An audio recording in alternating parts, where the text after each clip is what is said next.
ఏక్ హైతో safe high అని Maharashtra assembly ఎన్నికల్లో నినాదించినటువంటి మహాయుతి ఘన విజయం సాధించింది.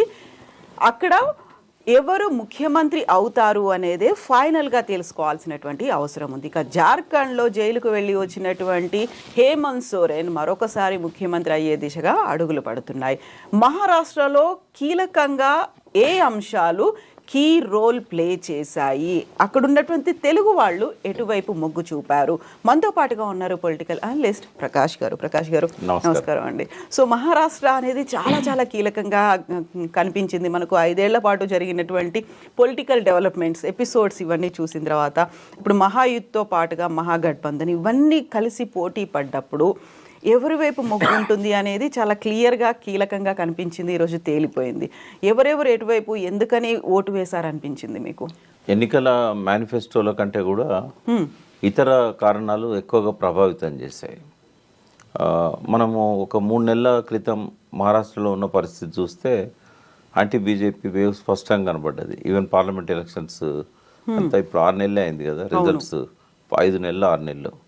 ఈ 5-6 నెలల్లో ఏం మేజర్ మార్పు వచ్చింది? చాలా ప్రతికూల వాతావరణం ఉండేది అప్పుడు.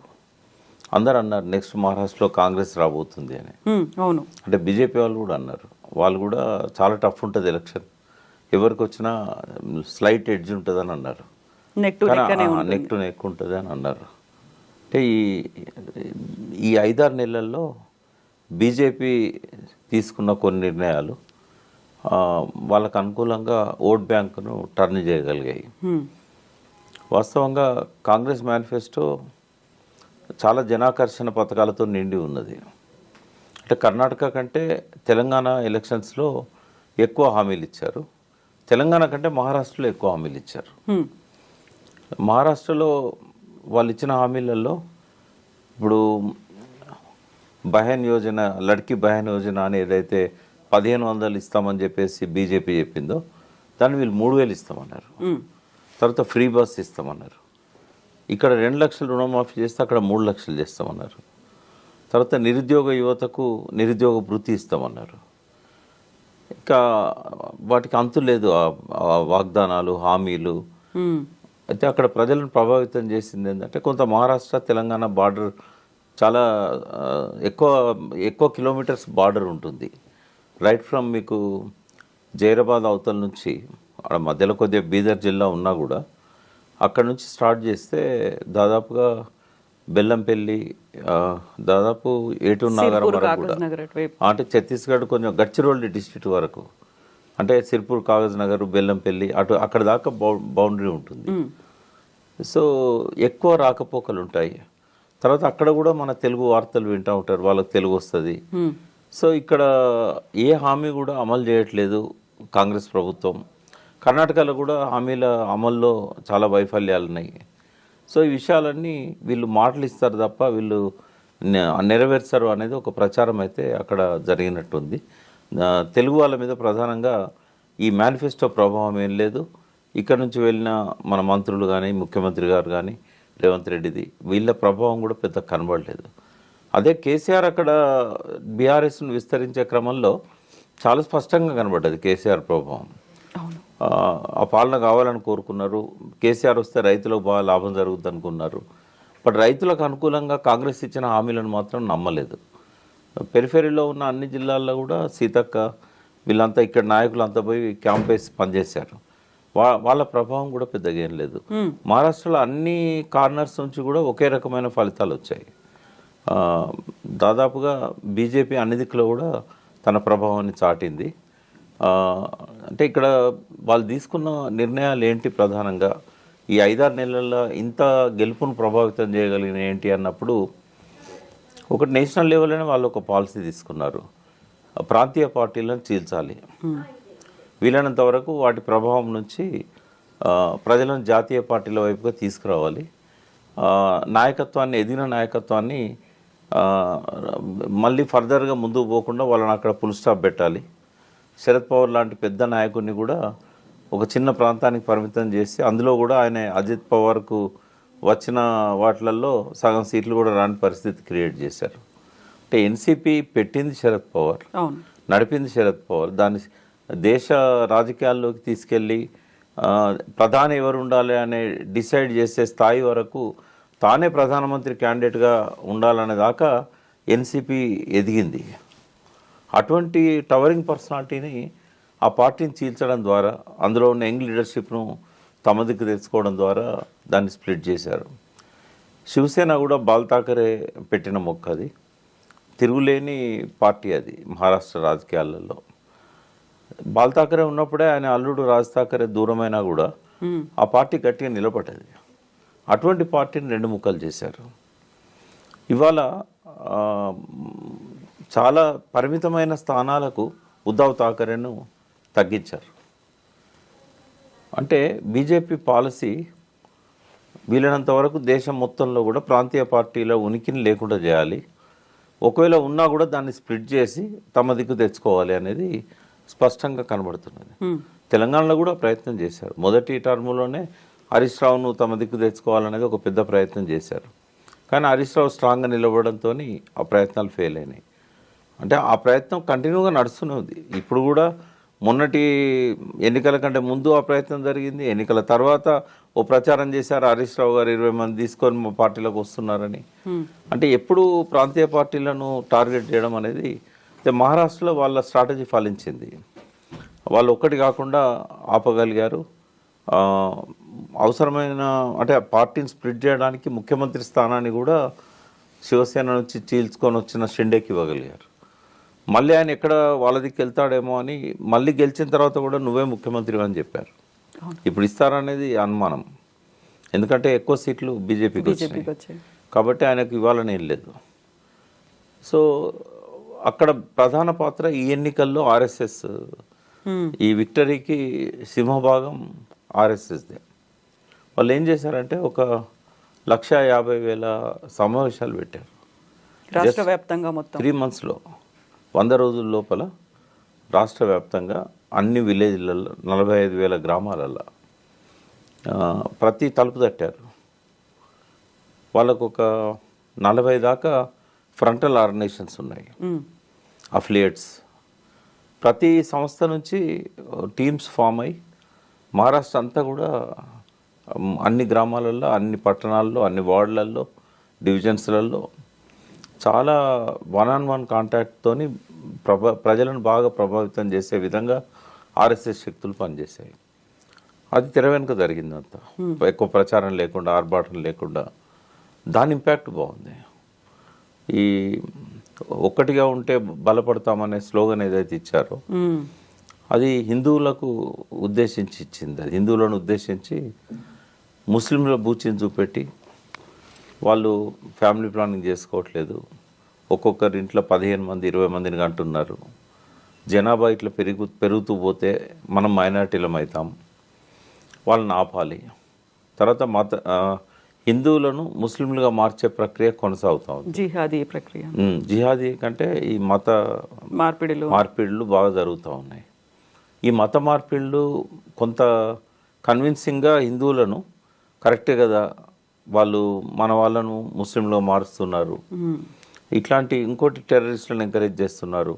ఎప్పుడో జరిగిన బాంబ్ బ్లాస్ట్లు, తర్వాత Taj Mahal hotel incident, Taj hotel రీసెంట్గా సబర్మతి ఫైల్స్ అని ఇవన్నీ మళ్ళీ బయటికి తీయడము, ఇవన్నీ కొంత హిందువులను పోలరైజ్ చేయడంలో బాగా ఉపయోగించుకున్నారు.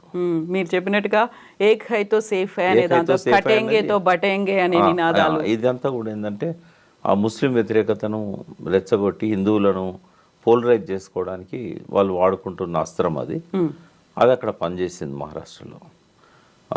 అంటే బాగా పనిచేసింది. దానికి కారణం ఆర్ఎస్ఎస్ వాళ్ళ ఫ్రంటల్ ఆర్గనైజేషన్స్ ఇంటింటికి పోయి చేసిన ప్రచారం, ఇది కొంత ప్రభావితం చేసిందని అనుకోవచ్చు. ఒకటి ఏంటంటే ఒక పక్కన కాంగ్రెస్కి లీడర్స్ లేరు అక్కడ, అంటే ఒక చెప్పుకోదగ్గ లీడర్స్ ఎవరు లేరు. మహారాష్ట్ర మొత్తాన్ని ప్రభావితం చేయగలిగిన ఒక ఫేస్ అనేది లేదు అక్కడ. వాళ్ళు ఏదో నామినల్గా ఎవరినో ప్రెసిడెంట్గా పెట్టారు, ఆయన ఎవరు తెలియని వ్యక్తి. అక్కడక్కడ కొన్ని ప్యాకెట్స్లలో ఆయన గురించి గుర్తుపడతారేమో, కానీ ఒక శరద్ పవార్ లాంటి పర్సనాలిటీ కానీ, కనీసం ఉద్ధవ్ ఠాకరే లాంటి పర్సనాలిటీ కూడా కాంగ్రెస్ పార్టీ మిగలలేదు అక్కడ ఆ రాష్ట్రంలో. యంగ్ లీడర్షిప్ను కొద్దిగా ఒక 4-5 ఏళ్ళ నుంచి ప్రమోట్ చేసి ఉంటే వేరే తిరిగి ఉండేది. ఇప్పుడు బీజేపీలో మేనిఫెస్టో అది తక్కువ హామీలు ఇచ్చినా కూడా యూత్ను దృష్టిలో పెట్టుకొని వాళ్ళ మేనిఫెస్టోను డిజైన్ చేశారు. ఎందుకంటే యూత్ పర్సంటేజ్ ఎక్కువ ఉంది, దేశవ్యాప్తంగా ఉంది, మహారాష్ట్రలో కూడా ఎక్కువ ఉంది. తర్వాత అగ్రికల్చర్కు ఒక పర్మనెంట్ సొల్యూషన్ చూపెట్టే విధంగా నదుల అనుసంధానాన్ని, తర్వాత ఎక్కడైతే బాగా డ్రాట్ ఉందో ఆ ప్రాంతానికి అధిక వర్షపాతం ఉన్న ప్రాంతం నుంచి వాటర్ని ఎట్లా తీసుకురావాలి, తర్వాత వాటర్ గ్రిడ్, ఇట్లాంటి రైతులను ప్రభావితం చేసినాయి బీజేపీ ఇచ్చిన మేనిఫెస్టోలో. వాళ్ళు ఎక్కువ డబ్బులు ఎక్కువ ఆశ చూపెట్టలేదు, పథకాలు ఎక్కువ చూపెట్టలేదు, కానీ స్ట్రైట్గా వాళ్ళు అంటే ఫ్రీ పవర్ అక్కడ కూడా ఇస్తున్నారు. ఈ వీళ్ళు 100 యూనిట్లని ఇక్కడ ఇచ్చినట్టే ఇవన్నీ కూడా చెప్పారు, కానీ దాన్ని ఎవరు నమ్మలే. సో రైతులకు ఉచిత కరెంటు, తర్వాత వాటర్ అష్యూర్డ్ వాటర్ ఇస్తాం మేము. మొత్తం భారతదేశంలో ఉన్న డ్యామ్స్లలో సగం మహారాష్ట్రలోనే ఉన్నాయి. తర్వాత అది బిజినెస్ క్యాపిటల్, రెవెన్యూ బాగుంది. ఇప్పుడు 1 ట్రిలియన్ టార్గెట్ చేశారు. ఈ ఎలక్షన్ ప్రామిస్లలో అదొకటి. నెక్స్ట్ 5 ఇయర్స్ కనుక బీజేపీకి అధికారం ఇస్తే ఎకానమీని 1 ట్రిలియన్ తీసుకెళ్తాము అని. సో ఇవన్నీ కూడా కొంత చదువుకున్న వాళ్ళ మీద, తెలివైన వాళ్ళు, ఇంటలెక్చువల్స్, యూత్ పర్టికులర్గా కొంత స్టేబుల్ గవర్నమెంట్ బీజేపీ ఇవ్వగలుగుతుంది. ఈ పార్టీలు చిన్న చిలుక పార్టీలన్నీ వాళ్ళ కంట్రోల్లోనే మంచి గవర్నమెంట్ ఇవ్వగలుగుతారనే ఒక నమ్మకాన్ని క్రియేట్ చేయగలిగారు. ఇప్పుడు అజిత్ పవార్కు, తర్వాత షిండే, శివసేనకు సీట్లు వచ్చినా కూడా అది బీజేపీ ప్రభావమే తప్ప వాళ్ళ ప్రభావం కాదు. ఎందుకంటే ఆ పార్టీలలో మేజర్ శక్తులు కాంగ్రెస్తో ఉన్నారు. ఇటు ఉద్ధవ్ ఠాకరే కానీ, అటు శరద్ పవార్ కానీ, ఇద్దరు కూడా కాంగ్రెస్తో ఉన్నారు. ఇవేవి పనిచేయలేదు. ఒకటి యాంటీ ముస్లిం స్లోగన్, రెండవది కొంచెం పర్మనెంట్ మెజర్స్ తీసుకుంటామని చెప్పి ఏదైతే రైతులకు ఇచ్చిన ఈ వేన్గంగాను కలపడము, గోదావరి బేసిన్లో ఎక్కువ వాటర్ ఫ్లో ఉన్న దగ్గర నుంచి డ్రాట్ ఎఫెక్టెడ్ ఏరియాస్కు, విదర్భ ప్రాంతానికి వాటర్ తీసుకొస్తామని, ఇట్లాంటివన్నీ కూడా కొంత పనిచేసినాయి. సో ఏదేమైనా మోడీ, అమిత్ షాలు వాళ్ళు ప్రత్యక్షంగా వాళ్ళు అనేక సభలలో పాల్గొని ఆయనకు లీడర్షిప్ ఉంది. అంటే ప్రధానమంత్రిగా 11 సంవత్సరాల నుంచి ఉన్నాడు కాబట్టి ఆ ఇంపాక్ట్ ఉంటుంది కొంత. అటువంటి పర్సనాలిటీస్ కాంగ్రెస్లో లేరు. ఈవెన్ మల్లికార్జున ఖర్గేని ముందు పెట్టారు. పెద్దగా ఆయనే కర్ణాటకలో తెలుసు అందరికి, కానీ మహారాష్ట్రలో పెద్దగా ఆయన జాతీయ స్థాయిలో నాయకుడిగా ఉన్నా కూడా ఒక మోడీకో లేకుంటే అమిత్ షాకో ప్రత్యామ్నాయంగా ఆ పర్సనాలిటీ ఆయనకు లేదు. అలా ఢీకొనే లేదు, ఆ వాగ్దాటి కూడా అట్లా ఉండదు. రాహుల్ గాంధీ వచ్చినా కూడా అంటే పాదయాత్ర అప్పటి నుంచి ఆయన మహారాష్ట్రలో తిరుగుతూనే ఉన్నాడు. బట్ పెద్దగా రాహుల్ గాంధీ ప్రభావం కూడా లేదు. ఆయన నమ్ముకున్న ఈ బీసీ కులగణన, అక్కడ కూడా క్యాస్ట్ సెన్సెస్ గురించి మాట్లాడారు.